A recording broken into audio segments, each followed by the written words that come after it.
Merhaba, kanalıma hoş geldiniz. Excel'de Hayat Kurtaran hareketlerin 22. videosu. Sizden bir veri listesini tersten başlayarak yazdırmanız istendi. Ne yapardınız? Yapacağınız işlem, şuraya gelirsiniz. Shift eşittir indis dersiniz. Şuranın tamamını seçersiniz. Windows F4 ile sabitlersiniz. Noktalı virgül. Satır say dersiniz. Tekrar şurayı seçersiniz.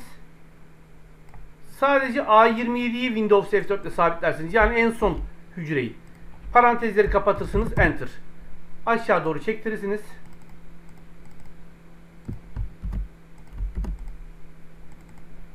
İşte bu kadar. Gelecek videoda görüşmek üzere.